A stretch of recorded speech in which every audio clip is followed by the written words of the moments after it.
Find the acceleration A and the friction force for if F equals to 5 Newton act कर रहा है, F equals to 10 Newton, F equals to 20 newton और F equals to 40 Newton. सबसे पहले अपन limiting friction force find करेंगे। Limiting बेटा इसका weight force कितना होगा 100 न्यूटन। ये नॉर्मल फोर्स हो गया, फ्रिक्शन फोर्स इस डायरेक्शन में लगेगा, तो लिमिटिंग फ्रिक्शन फोर्स है mu S into N. Mu S की वैल्यू 0.2, एन की वैल्यू 100, तो ये हमें मिला 20 न्यूटन। फिर काइनेटिक फ्रिक्शन फोर्स की बात करेंगे, वो होगा म्यू के इंटू एन। म्यू के की value 0.1 into 100 and that will be equal to 10 newton. अभी फर्स्ट पार्ट अपन सॉल्व कर रहे हैं कि जब एक्सटर्नल फोर्स 5 न्यूटन है और ये जो एफ है वो less then limiting friction force है, तो हमने कहा था कि जब less than limiting friction force है तो फ्रिक्शन फोर्स स्टैटिक नेचर का होगा और एक्सटर्नल फोर्स के इक्वल होगा, दैट मीन्स 5 न्यूटन के इक्वल होगा। फिर सेकेंड में बेटा F less than limiting friction force है, तो फ्रिक्शन फोर्स स्टैटिक होगा और वो एक्सटर्नल फोर्स के इक्वल होगा, मतलब 10 न्यूटन। फर्स्ट में भी बेटा रेस्ट में है तो एक्सीलरेशन 0, सेकेंड में भी एक्सीलरेशन क्या होगा 0। थर्ड अगर अपन बात करें तो थर्ड में बेटा F equals to limiting friction force है, तो फ्रिक्शन फोर्स लिमिटिंग होगा और वो 20 न्यूटन के इक्वल होगा, तब भी एक्सीलरेशन क्या होगा 0। जस्ट फोर्स लग रहा है तो अपन कह रहे कि एक्सीलरेशन 0। फिर अपन कह रहे कि फोर ये कह रहा है F equals to F greater than limiting है, इसका मतलब फ्रिक्शन फोर्स काइनेटिक होगा और वो 40 न्यूटन के इक्वल होगा, और उसको अपन कह सकते हैं ये 10 हो गया। ये अपन कह रहे कि F 14 sorry friction force kinetic है और काइनेटिक 10 न्यूटन के इक्वल होगा, ये 10 न्यूटन हो गया। और एफ इक्वल्स टू 40 न्यूटन हो गया और ये 40 न्यूटन है, तो यहाँ पर फ्रिक्शन फोर्स काइनेटिक होगा और ये एक्सीलरेशन इधर होगा। काइनेटिक बेटा 10 न्यूटन के इक्वल है, तो हम कह सकते हैं बेटा 40 minus 10 equals to mass into acceleration, तो ए इक्वल्स टू 30/10 3 मीटर पर सेकेंड स्क्वायर के इक्वल होगा। ये एक्सीलरेशन, ये इसका आंसर है।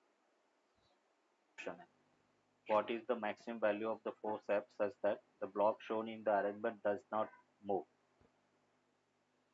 फाइंड करो। यस देखो बेटा इस फोर्स को अगर अपन रिजॉल्व करें तो F का ये कंपोनेंट F cos 60 होगा, डाउनवर्ड बेटा F sin 60 होगा, वेट फोर्स बेटा डाउनवर्ड होगा और ऊपर की तरफ नॉर्मल फोर्स होगा।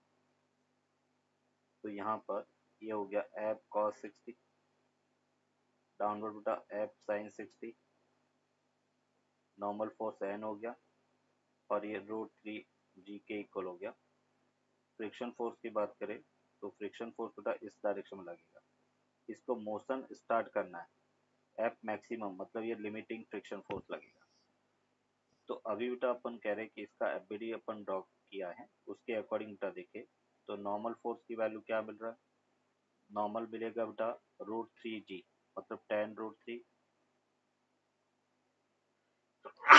Plus F sine 60, 10√3 plus F sine 60 and अपन करें कि फॉर इम्पेंडिंग मोशन पर, इम्पेंडिंग मतलब अपन कह रहे कि मैक्सिमम वैल्यू के लिए जस्ट मोशन स्लाइड करे या उससे जस्ट पहले की हम बात कर रहे हैं, मोशन स्लाइड नहीं करे, तो इसको जस्ट इक्विलिब्रियम लिख लेते हैं, फॉर इक्विलिब्रियम। तो हम कहेंगे कि एफ cos 60 उसको कौन बैलेंस करेगा, लिमिटिंग फ्रिक्शन फोर्स। तो F cos 60 that is equals to mu into limit N, N की वैल्यू 10√3 प्लस एफ साइन 60 हो गया। अभी वैल्यू पुट कर लेते हैं, एफ cos 60 f/2 हो गया, म्यू की वैल्यू 1/2√3 हो गया, ये 10√3 हो गया प्लस एफ साइन 60 की वैल्यू √3/2 हो गया। मीन्स यहाँ से अपने को मिला f/2 इक्वल्स टू √3 से √3 कैंसिल आउट तो 5 हो गया, प्लस f/4 हो गया, f/4 हो गया। तो यहाँ से अपने को मिला f/4 इक्वल्स टू 5 हो गया। तो f की मैक्सिमम वैल्यू 20 न्यूटन के इक्वल हो, that is the answer. f will be 20 Newton.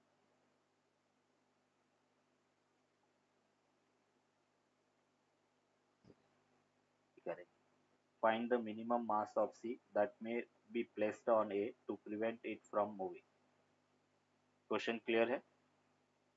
C की वो वैल्यू फाइंड करना जिसके कॉरेस्पॉन्डिंग A स्लाइड नहीं करे। सॉल्व करो। तो ये बेटा रेस्ट में है, इसका मतलब T इक्वल्स टू किसके इक्वल होना चाहिए? 15 न्यूटन। यहाँ पर भी बेटा टेंशन T 15 न्यूटन होगा। इस पॉइंट पे बेटा फ्रिक्शन फोर्स है वो इस 15 न्यूटन के इक्वल होना चाहिए। यहाँ पे अपन कह रहे कि नॉर्मल इसका वेट फोर्स बेटा इतना होगा। नॉर्मल फोर्स की अगर अपन बात करें तो नॉर्मल फोर्स बेटा अपन इस पॉइंट पे अगर अपन बात करेंगे तो यहाँ पे अपन कह रहे कि नॉर्मल होगा, ये जैसे 10 kg का एफबीडी टॉक है, इसका वेट फोर्स बेटा 10 मतलब 100 न्यूटन हो गया। फिर ऊपर वाले ब्लॉक के कारण इस पर नॉर्मल एनसी होगा और ग्राउंड के कारण बेटा एन हो गया। इधर टेंशन टी है और ये अपन कह रहे कि फ्रिक्शन फोर्स लिमिटिंग लेंगे।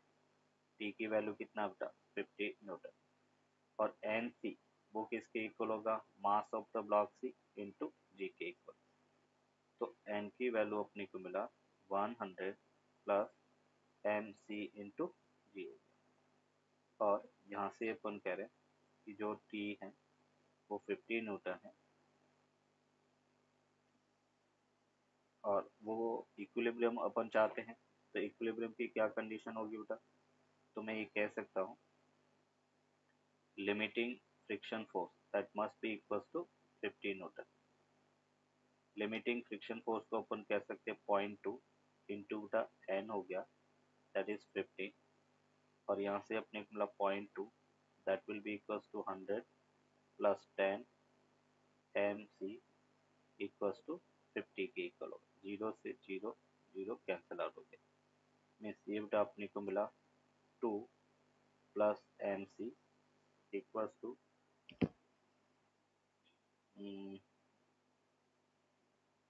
हाँ 0.2 सॉरी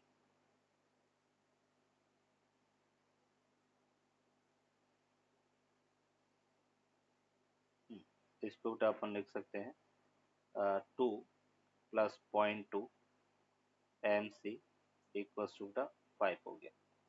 तो यहाँ से 0.2 एम सी इक्वल्स टू 3 हो गया। तो M C that will be equals to 30/2 हो गया और वो 15 किलोग्राम के इक्वल होगा। गुड, करेक्ट आंसर बेटा 15 किलोग्राम के इक्वल होगा। फर्स्ट सरफेस सपोज बेटा स्मूथ है, ये स्मूथ सरफेस है और सेकेंड जो सरफेस है वो रफ सरफेस है, ये रफ सरफेस है। तो यहाँ पे अपन कह रहे कि ब्लॉक ऑफ मास एम है, ये अपन कह रहे कि एम के इक्वल है। यहाँ पर वेट फोर्स अपन कह रहे कि एम जी के इक्वल है। इस डायरेक्शन में अपन कह रहे कि एम जी, इस तरह से इसको कंपोनेंट रिजॉल्व करेंगे तो यहाँ पे अपन कह रहे कि एंगल 45 डिग्री है। इसका वेट फोर्स बेटा एम जी है। इस डायरेक्शन में क्या होगा? एम जी कॉस 45 बेटा। इस डायरेक्शन में क्या होगा? एम जी साइन 45। अभी देखो इसका इस डायरेक्शन में अगर एक्सीलरेशन अपन देखेंगे तो एक्सीलरेशन क्या होगा? Net force upon total mass, तो वो मिला जी साइन 45 के इक्वल होगा। ये बेटा A1 है। डिस्प्लेसमेंट कितना बेटा? L है। तो अपन यहाँ पर सेकेंड मोशन इक्वेशन लगा सकते हैं S equal to ut plus half at square. Initial velocity तो जीरो, तो ये हो गया zero plus half acceleration G sine 45 into बेटा टी स्मूथ का स्क्वायर हो गया टाइम। तो यहाँ पे अपने को मिला T S that will be equal to √2L upon G sine 45 के इक्वल, दैट इज इक्वेशन 1। अभी हम सेकेंड सिस्टम की बात करें जो रफ है, इसमें बेटा इस डायरेक्शन में फोर्स क्या लगेगा, mg sin 45, इधर बेटा फ्रिक्शन फोर्स लगेगा, है ना, और यहाँ पे फ्रिक्शन फोर्स है, इस डायरेक्शन में बेटा mg sin 45 है, ये इसका एक्सीलरेशन होगा। अभी फ्रिक्शन फोर्स क्या होगा, तो फ्रिक्शन फोर्स बेटा हम यहाँ पे लिख सकते हैं, फ्रिक्शन फोर्स की अगर अपन बात करें, ये इसका सॉरी एक्सीलरेशन a2 इधर होगा, फ्रिक्शन फोर्स की बात करें तो फ्रिक्शन फोर्स होगा म्यू के इंटू एन, और एन की वैल्यू बेटा ये एन होगा, इस डायरेक्शन में एन है वो एम जी कॉस 45 के इक्वल होगा, तो उसको हम कह सकते हैं म्यू के एम जी कॉस 45 बेटा। तो अभी नेट एक्सीलरेशन बेटा a2 कितना होगा, तो हम लिख सकते हैं जी sine 45 minus mu K G cos 45 के इक्वल होगा। और हमें बेटा टाइम चाहिए, तो हम कह सकते हैं displacement time relation L equals to half acceleration बेटा G sine 45 minus mu K G cos 45 into T rough का स्क्वायर, तो टी आर वो हमें मिला under root 2l upon G sine 45 minus mu K G cos 45 के equal. ये बेटा अपन कह रहे दोनों का टाइम फाइंड कर दिया। अभी क्वेश्चन में अपने को कहा गया है कि जो रफ सरफेस पर लगने वाला टाइम वो n टाइम्स स्मूथ सरफेस पर लगने वाले टाइम के इक्वल है, और इसको इक्वल करके हम म्यू के की वैल्यू फाइंड कर सकते हैं। नोट करो, यहाँ तक फाइंड करते हैं। तो t time taken on rough surfaces, that is 2 under root 2l g sin 45 minus mu K g cos 45 है equals to n times under root 2l upon g sin 45 के इक्वल होगा। अभी इसको अपन स्क्वायर करके कैंसिल आउट करेंगे, g sin 45 g cos 45 दोनों तरफ इक्वल है, तो ये हमें मिला 1 minus 1 upon mu K equals to N square के इक्वल होगा। मीन्स यहाँ से 1 minus mu K equals to बेटा 1 अपॉन एन स्क्वायर, और हमें काइनेटिक फ्रिक्शन कोएफिशिएंट चाहिए, तो mu K equals to 1 minus 1 upon N square के इक्वल होगा। That is the answer. ये अपन कह रहे कि काइनेटिक फ्रिक्शन कोएफिशिएंट होगा। A car is moving along a straight horizontal road with a speed v0. If the coefficient of friction between tires and the road is mu, then find the shortest distance in which the car can be stopped.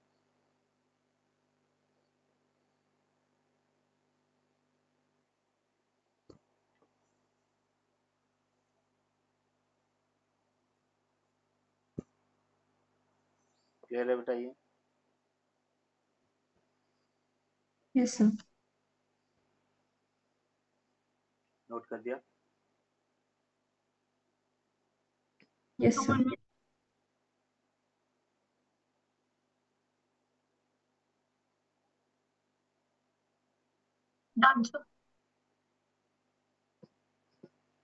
चलो next बेटा one more example अपन देखेंगे। ये जैसे अपन कह रहे कि एक block है, ब्लॉक ऑफ मास बेटा 10 kg है, यहाँ पे अपन कह रहे कि 20 kg है, दोनों को एक स्ट्रिंग से बाइंड किया गया है। ये बेटा F equals to 50 newton force लग रहा है, म्यू एस इक्वल्स टू बेटा 0.2 है, और म्यू के 0.1 के इक्वल है। इसके लिए भी बेटा म्यू एस 0.2 है और म्यू के 0.1 के इक्वल है। अपने को पूछा गया find first the acceleration of the system क्या है वो फाइंड करना, second friction force F of F1 and F of F2 find करना। यहाँ पे जो फ्रिक्शन लगेगा वो इधर एफ ऑफ F1 लगेगा, इस पर फ्रिक्शन लगेगा वो एफ ऑफ F2 है। And third tension in the string क्या है वो बेटा अपने को फाइंड करना। स्ट्रिंग में टेंशन क्या होगा ये फाइंड करें, ये क्वेश्चन है। अभी देखो इसको कैसे सॉल्व करेंगे। अपन कह रहे कि सबसे पहला काम क्या बेटा, इसमें लिमिटिंग फ्रिक्शन फोर्स और काइनेटिक फ्रिक्शन फोर्स फाइंड करेंगे। हम चेक करेंगे कि स्लाइडिंग हो रही है या नहीं। तो अगर मैं यहाँ पर लिमिटिंग फ्रिक्शन फोर्स FL1 अपन फाइंड करें तो वो होगा बेटा mu S into N1। Mu S की वैल्यू बेटा 0.2 और N1 200 हो गया, तो कितना हो गया 40 न्यूटन। ये एफ ऑफ एफ L1 हो गया। अभी अपन कह रहे कि एफ ऑफ एफ K1 का काइनेटिक फ्रिक्शन फोर्स देखे तो म्यू के इंटू N1 होगा। म्यू के की वैल्यू 0.1, N1 बेटा कितना 200, तो ये हमें मिला 20 न्यूटन। फिर एफ ऑफ एफ L2 की बात करें वो होगा बेटा mu S into N2। Second block जिसका मास 10 kg है तो N2 100 न्यूटन हो जाएगा। 0.2 into 100 that will be equals to 20 Newton.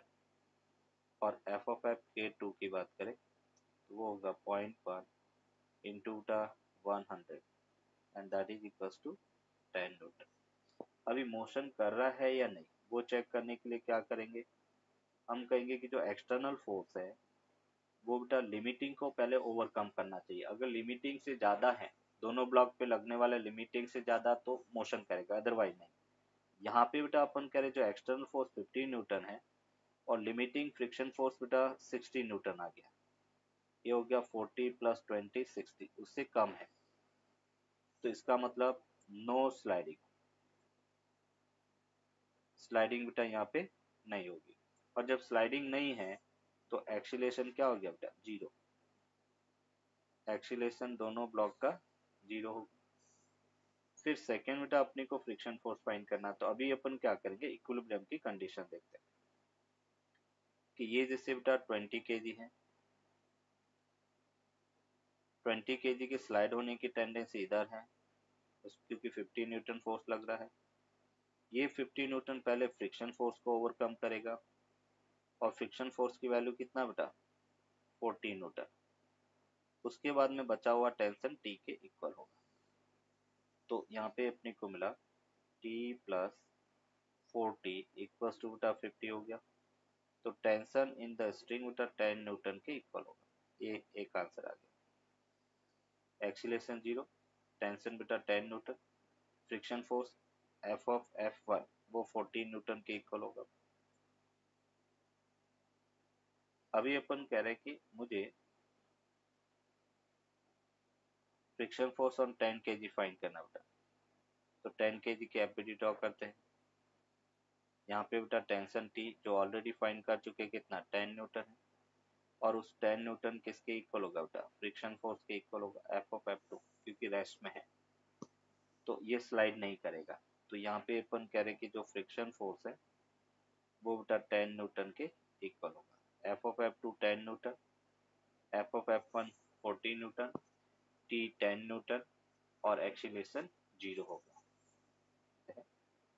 तो लिमिटिंग फ्रिक्शन फोर्स अगर अपन देखें तो वो कितना होगा 0.2 into 200 and that will be equals to 40 Newton.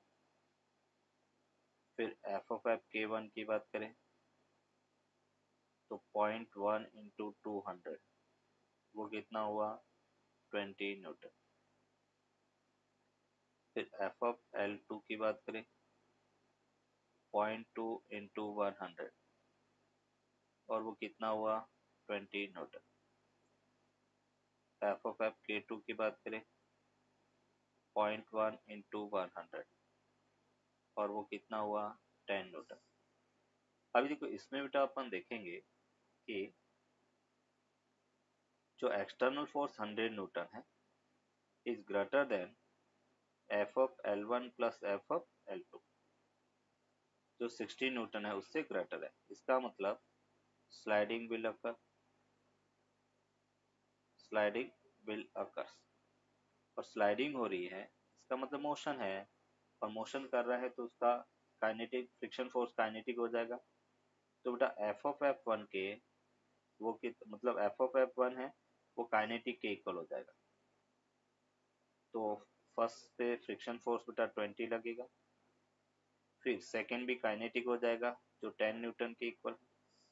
दो आंसर हो गया। अभी एक्सीलरेशन फाइंड करना है, तो एक्सीलरेशन के लिए अपन फोर्स इक्वेशन लगा लेते हैं। इस पूरे को एक सिस्टम मान लेते हैं।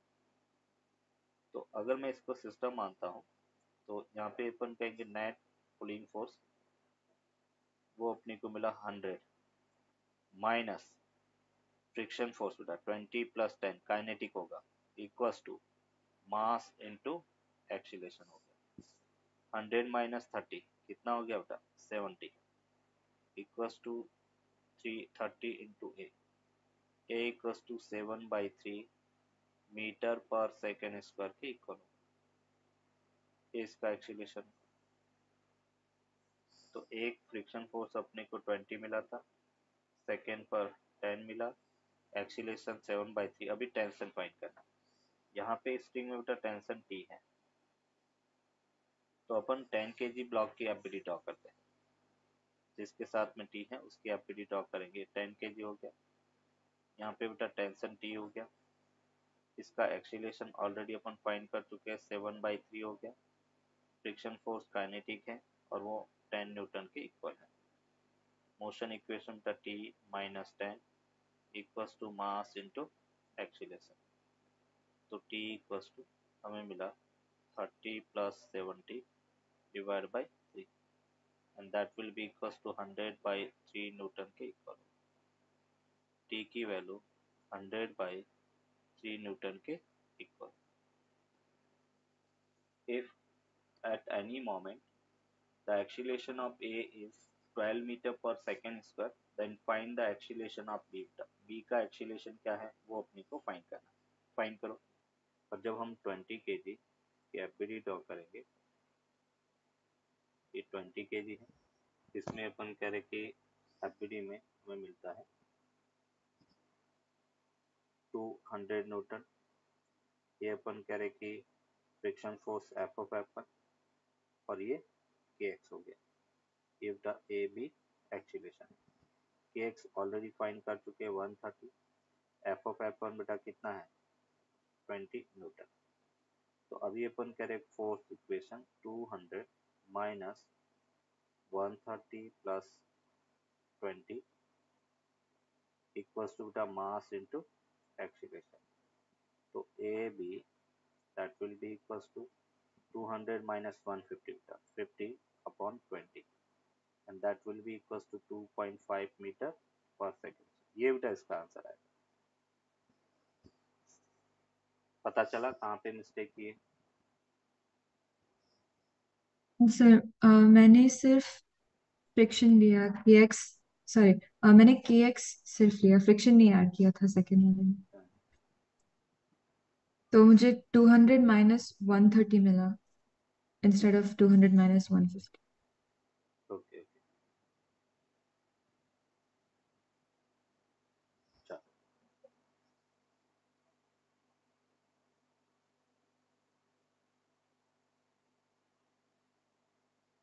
चलो नोट कर दिया बेटा। तो हम कहेंगे the resultant force, the resultant force of normal force, the resultant force of normal force and the friction force, and friction force is called contact force। The resultant force of normal force and friction force is called contact force। इसको R से denote करें। जैसे बेटा अपन कह रहे हैं कि एक ब्लॉक है, ब्लॉक ऑफ मास बेटा m के इक्वल है और इस पर एक्सटर्नल फोर्स इधर लग रहा है, तो फ्रिक्शन फोर्स बेटा इधर लगेगा और नॉर्मल फोर्स सरफेस के परपेंडिकुलर। अभी हम कहेंगे इस दोनों का जो रिजल्टेंट होगा वो बेटा कांटेक्ट फोर्स होगा, इसको अपन कांटेक्ट फोर्स कहेंगे। तो जो कांटेक्ट फोर्स आर है उसको अगर फाइंड करना है तो मैथमेटिकली हम लिखेंगे R equals to under root N square plus friction force का स्क्वायर होगा। R equals to under root N square plus friction force का स्क्वायर, ये कॉन्टैक्ट फोर्स होगा।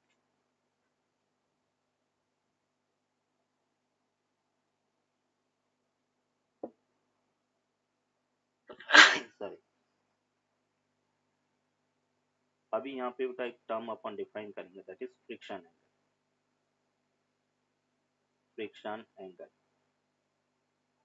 फ्रिक्शन एंगल को अपन थीटा से डिनोट करेंगे, थीटा या फाई किसी भी एंगल से डिनोट कर सकते हैं। तो फ्रिक्शन एंगल अपन डिनोट कर रहे हैं, और ये बेटा फ्रिक्शन एंगल है। तो यहाँ पे अपन कहेंगे the angle between normal force angle between normal force and the contact force, angle between normal force and the contact force is called friction angle. Friction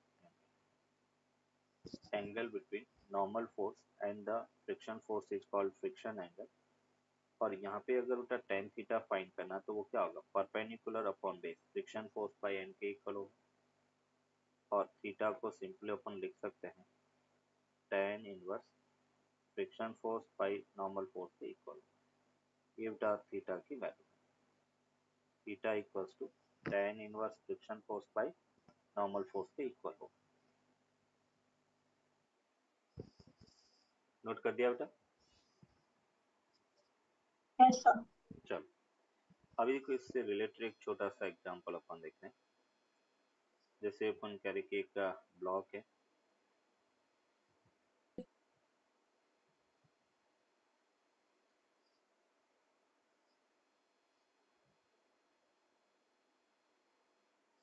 ये ब्लॉक है, इस ब्लॉक पर एक एक्सटर्नल फोर्स लग रहा है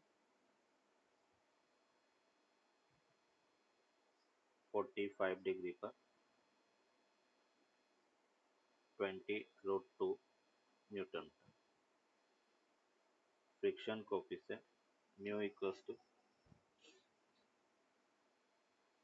1 upon friction coefficient mu equals to 0.5 के equal है, 0.5 के इक्वल है। मास अपन कह रहे कि 10 kg है, और अपने को पूछा गया है कि find the contact force, find the contact force. Contact force कितना है वो अपने को फाइंड करना।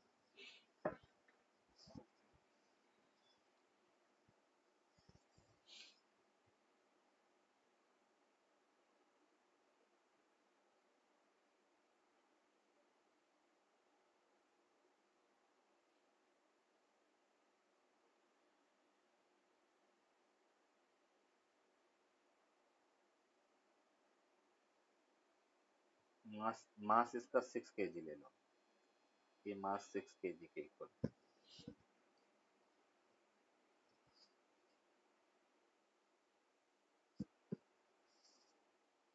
और वो किसके इक्वल होगा बेटा, 20 न्यूटन।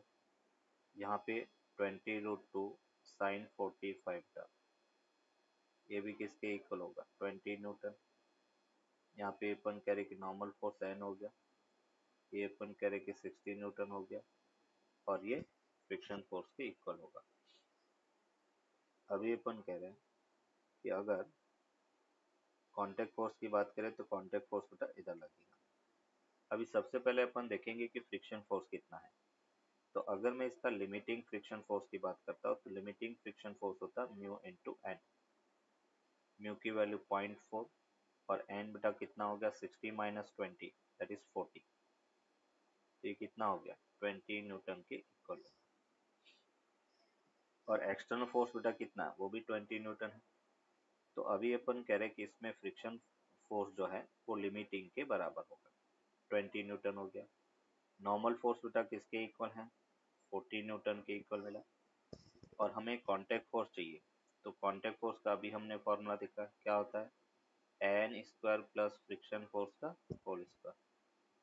एन की वैल्यू बेटा 40, तो 40 का स्क्वायर, फ्रिक्शन फोर्स 20 तो 20 का इस करोगे मीन्स यहाँ से अपने को मिला 1600 plus 400 and that will be equals to under root 2000 के that is the answer. So how did you get n is equal to 40 Newton? देखो ऊपर की तरफ n प्लस 20 लग रहा है, ऊपर बेटा क्या लग रहा है n, Okay, एक sir. n लग रहा है, Got it, दूसरा sir. 20 और डाउनवर्ड 60 है, तो n equals to 60 minus 20 that will be equals to 40 newton, ये इसका आंसर है।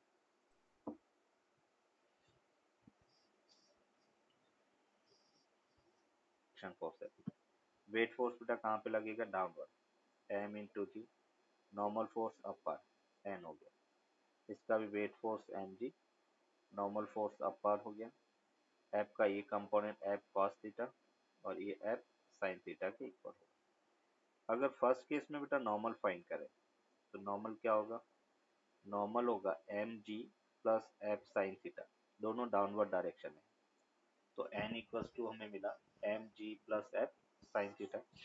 सेकेंड केस में नॉर्मल फाइंड करें तो वहां से अपने को मिलेगा M G minus F sine theta के इक्वल है।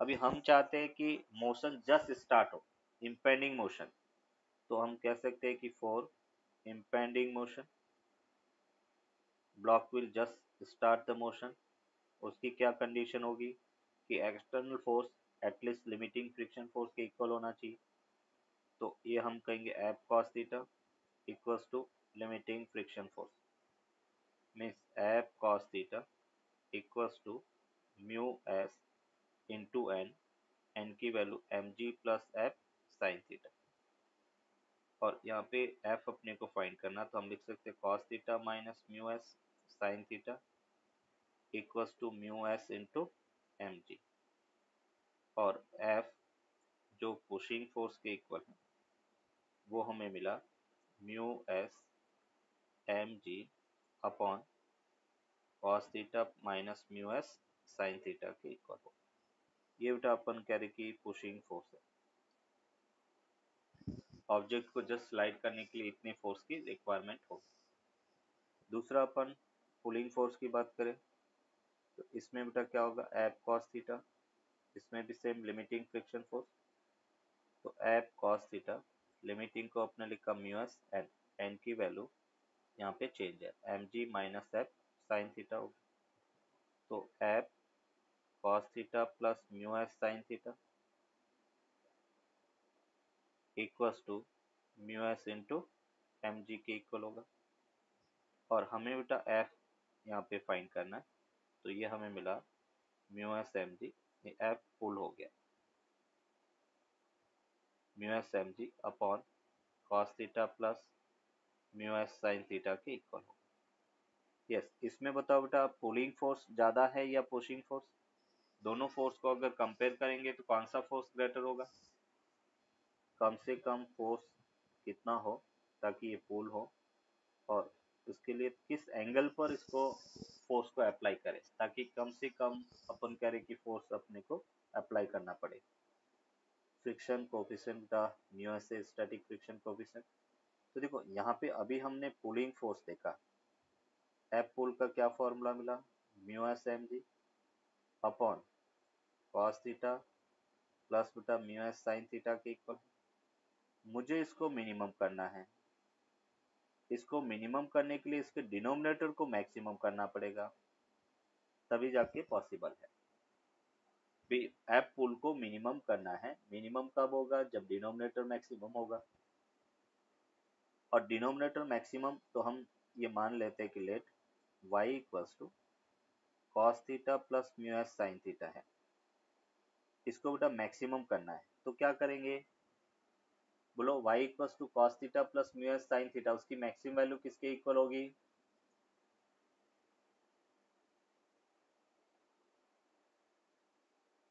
मैक्सिमा मिनिमा में हमने पढ़ा था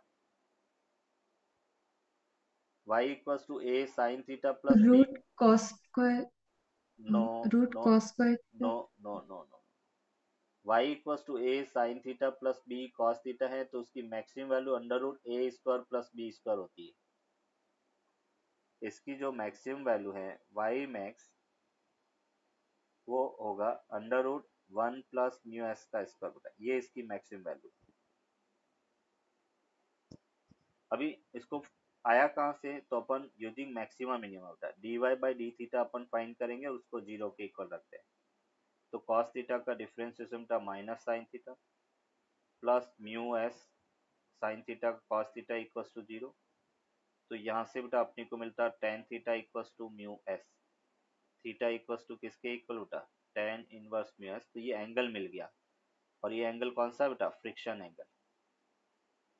इस फ्रिक्शन एंगल पर अगर हम मिनिमम फोर्स को अप्लाई करेंगे तब फोर्स मिनिमम मिलेगा, और मिलेगा कितना। तो इसके बेटा अपन कह रहे कि दो आंसर अपने को मिलते हैं।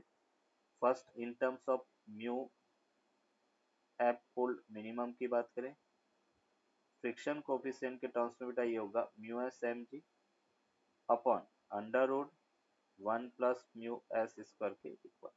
एक आंसर ये हो गया। अभी बेटा in terms of friction angle अगर देखें तो देखो यहाँ पर tan theta equals to mu s के इक्वल है। अगर बेटा मुझे साइन थीटा फाइंड करना है तो tan थीटा होता है परपेंडिकुलर अपॉन बेस का, मुझे साइन थीटा फाइंड करना तो साइन थीटा होता है परपेंडिकुलर अपॉन हाइपोटेन्यूज। तो परपेंडिकुलर तो म्यू एस है, हाइपोटेन्यूज क्या होता है 1 + μs का स्क्वायर अंडर रूट, ये साइन थीटा हो गया। मतलब अपन कह रहे in terms of friction angle minimum pulling force अगर चाहिए तो हम उसको लिख सकते हैं एम जी साइन थीटा के इक्वल होगा। F pull mean that will be equals to m ji sine theta के इक्वल होगा। Theta is friction angle.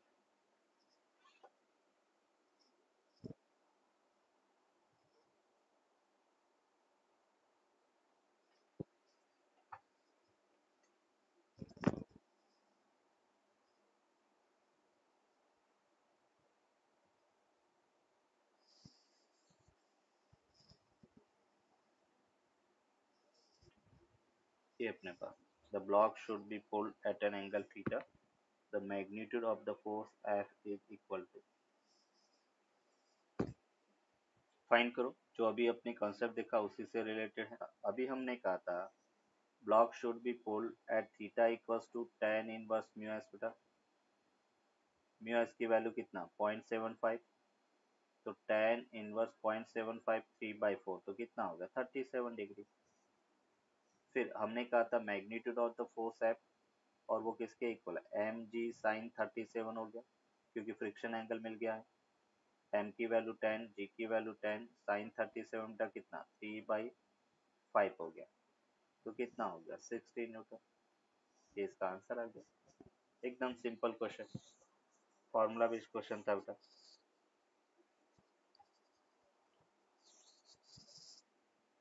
है तो उस मिनिमम एंगल ऑफ इंक्लिनेशन को एंगल ऑफ रिपोज कहेंगे, is called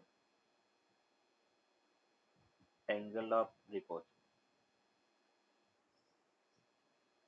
angle of repose. The minimum angle of inclined plane for which the block just starts the sliding motion is called angle of repose। जैसे बेटा अपन कह रहे कि एक incline plane है, कि जैसे अपने पास इंक्लाइन प्लेन है, incline plane of inclination angle बेटा थीटा है। यहाँ पे अपन कह रहे कि एक ब्लॉक है, ब्लॉक ऑफ मास बेटा m के इक्वल है, और हम चाहते हैं कि जस्ट स्लाइडिंग स्टार्ट करें। तो क्या होगा इसका बेटा बी ड्रॉ करें, ये एम जी, ये कंपोनेंट एम जी साइन थीटा, ये m g cos theta, friction force इधर होगा। तो ये फ्रिक्शन फोर्स लिमिटिंग ले लिया, ये नॉर्मल फोर्स होगा, ये बेटा एम जी कॉस थीटा होगा क्योंकि बाई ज्योमेट्री थीटा, ये एम जी है, और ये एम जी साइन थीटा के इक्वल होगा। तो अभी अपन क्या कह रहे हैं कि फॉर स्लाइडिंग मोशन या for impending motion, just sliding start करें तो उसको इम्पाइंडिंग मोशन कहेंगे। फॉर impending motion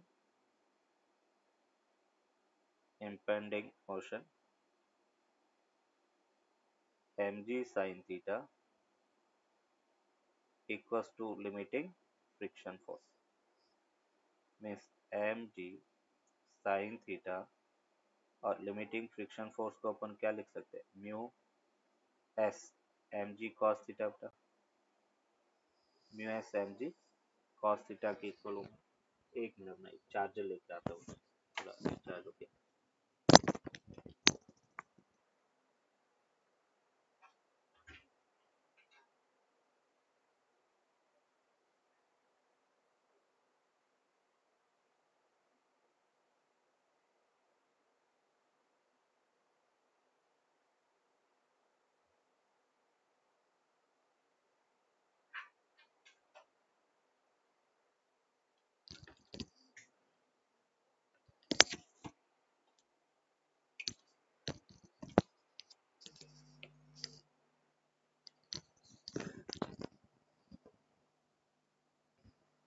तो m ji sine theta equals to बटा mu S M g cos theta के इक्वल हो।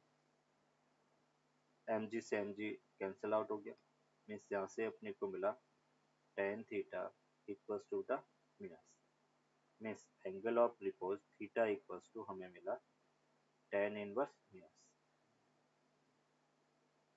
ये angle of repose.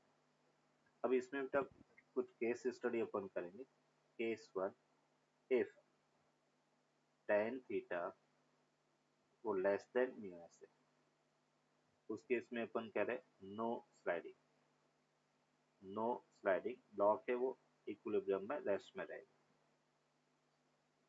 Case two if tan theta equals to mu s है तो just sliding block just sliding start करेगा।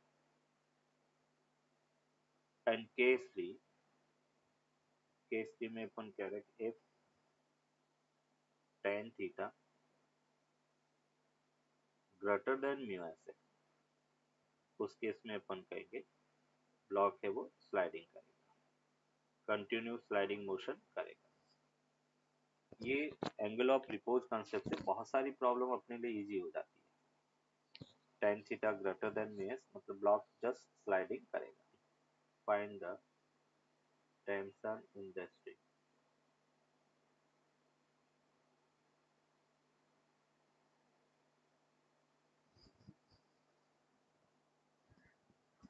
Sorry tension in the string क्या है वो अपने को फाइंड करना।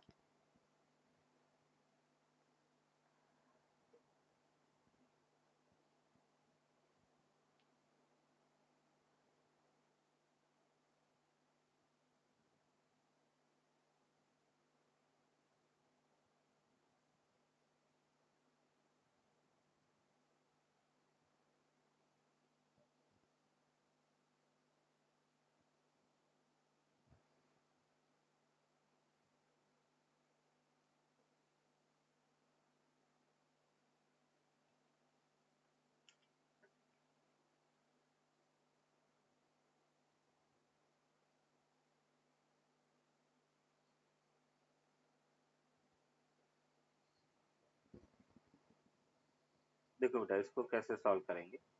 अभी इसको सॉल्व करने की जरूरत नहीं है केवल ऑब्जर्वेशन से पता चलेगा। कैसे बेटा इसमें टेंशन कब आएगा जब ब्लॉक स्लाइड करेगा पूरे फ्रिक्शन को ओवरकम कर देगा फिर टेंशन आएगा। बट यहाँ पे अपन कह रहे कि जो tan थीटा मतलब tan 37 इज लेस देन 0.8 है इसका मतलब नो स्लाइडिंग। और जब स्लाइडिंग नहीं हो रहा है मतलब ब्लॉक के वेट फोर्स ने फ्रिक्शन को ओवरकम नहीं किया है तो टेंशन क्या होगा जीरो। तो हम कह सकते हैं कि टी की वैल्यू जीरो के इक्वल होगा। टेंशन तब होता जब ये ब्लॉक उस फ्रिक्शन को ओवरकम कर लेता उसके बाद में टेंशन आता। ये समझ में आया बेटा। Sir, could you repeat how no sliding is t yes equals 0? देखो यहाँ पर इसको अपन मैथमेटिकली प्रूव करना चाहे तो इधर फोर्स कितना होगा, 100 न्यूटन होगा, इधर बेटा कितना होगा, 100 cos sin 37 मतलब 60 न्यूटन हो गया।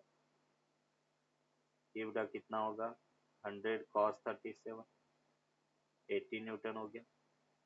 नॉर्मल फोर्स ऊपर की तरफ है और फ्रिक्शन फोर्स इधर लगेगा और ये सपोज टेंशन T है। अभी अपन कह रहे हैं कि इसकी अगर एफबीडी अपन देखें, इस डायरेक्शन में 60 न्यूटन लग रहा है। फ्रिक्शन फोर्स बेटा किसके इक्वल होगा, 0.8 इंटू 80 तो कितना हो गया, 64 न्यूटन। और फिर अपन कह रहे टेंशन T लग रहा है। अभी देखो यहाँ पर एक्सटर्नल फोर्स कितना बेटा, 60 न्यूटन है, तो अपन कह रहे F external less than limiting friction force है। तो फ्रिक्शन फोर्स किसके इक्वल होगा, 60 के इक्वल। फ्रिक्शन फोर्स किसके इक्वल होगा बेटा, 60 न्यूटन हो गया। तो अभी अपन कह रहे हैं कि नीचे 60 है और फ्रिक्शन फोर्स भी 60 है, तो 60 equals to T plus F of F है, और एफ ऑफ एफ की वैल्यू 60 है तो टी की वैल्यू क्या मिला, 0। तो अभी ये सॉल्व करने की इसमें जरूरत नहीं होती है। अगर अपने को एंगल ऑफ रिपोज का कंसेप्ट पता है तो डायरेक्टली हम ये कंपेयर कर लेते हैं कि टेन थीटा अगर लेस देन म्यू एस है उस केस में नो स्लाइडिंग, और स्लाइडिंग जब हुई नहीं तो टेंशन किसके इक्वल होगा, 0 के इक्वल। टेंशन तो तब आता है जब ब्लॉक एक बार स्लाइड अपनी पोजीशन से चला मतलब स्लाइड कर चुका होगा और स्ट्रिंग उसको पुल कर रही होगी ऊपर की तरफ। अपन कह रहे कि म्यू है और उसको एक आर रेडियस का सर्कल है उसमें पाइल अप करना है, तो एच की क्या वैल्यू होगा वो अपन को फाइंड करना है। तो अभी देखो इसमें सैंड रेस्ट में कब होगी, जब तक अपन कह रहे कि एंगल ऑफ रिपोज के इक्वल एंगल होगा, inclination angle angle of repose के इक्वल होगा, तब तक सैंड बेटा क्या होगी, ऐसे रेस्ट में रहेगी। और जैसे ही एंगल उससे ज्यादा हो गया तो अपन कह रहे कि सैंड नीचे स्लाइड डाउन हो जाएगी, मतलब हाइट उससे ज्यादा बढ़ नहीं सकती। तो देखो अभी हम क्या कहेंगे, हमें पता है कि एंगल ऑफ रिपोज वो बेटा टेन थीटा म्यू के इक्वल है, और टेन थीटा की वैल्यू होता है परपेंडिकुलर अपॉन बेस बेटा h by r equals to mu. तो हम कह सकते हैं कि height of the sand that will be equals to mu r के इक्वल होगा, h equals to mu r के इक्वल होगा।